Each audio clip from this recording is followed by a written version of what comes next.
నమస్తే, welcome to GX9 news. తూర్పుగోదావరి జిల్లా కోరుకొండలో వైఎస్ఆర్సీపీ నాయకులు జగ్గంపూడి విజయలక్ష్మి ఆధ్వర్యంలో నకిలీ మద్యం పోరుబాట కార్యక్రమాన్ని నిర్వహించారు.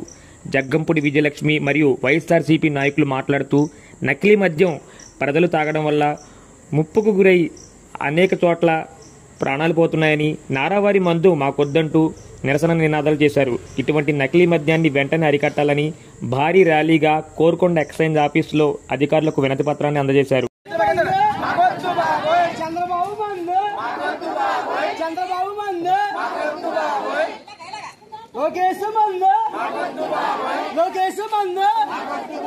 చంద్రబాబు మందు కల్తీ మందు వెంటనే బెల్ట్ షాపులు వెంటనే మద్యం మాఫియా లోకేష్ నారావారి సారా. కోరుకొండ సీతానగరం కోకవరం మండలం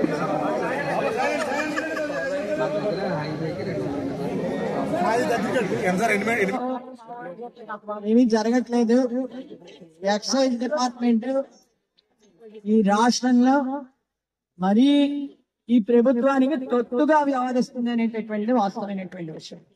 మీరు టార్గెట్లు పెడతారు, ఆ టార్గెట్ల కోసం మీరు నిజంగా సారామరాన్ని తీసుకెళ్లి లోపల పెడుతున్నారు.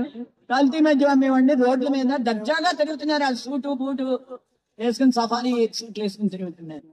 ఇక్కడికి వచ్చి పెళ్లి కొడుకుల్లో తిరుగుతున్నారు, మామూలుగా తిరగట్లేదు. చావులు నడుస్తున్నాయి. మొలకల్లా ఇన్సిడెంట్ తర్వాత ఈ ఎక్సైజ్ డిపార్ట్మెంట్ ఎవరిని పట్టుకున్నారు? ఇవాళ రోడ్డు మీద తాగి ఓడిని కాదు పట్టుకోవాల్సింది. ఇన్ని బెడ్ షాపులు వచ్చాక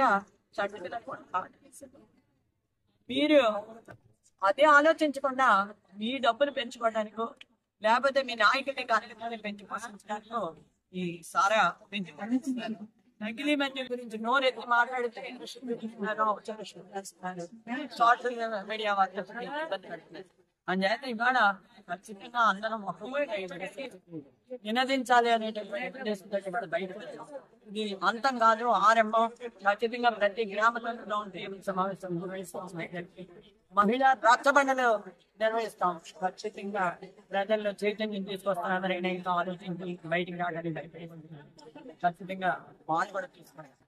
మహిళలందరూ ఏకమై ఈ రాష్ట్రంలో ఒక విప్లవాత్మకమైనటువంటి ఆలోచనతో ముందుకెళ్తాం. మళ్ళీ తిరిగి మంచి ప్రభుత్వం ఈ రాష్ట్రంలో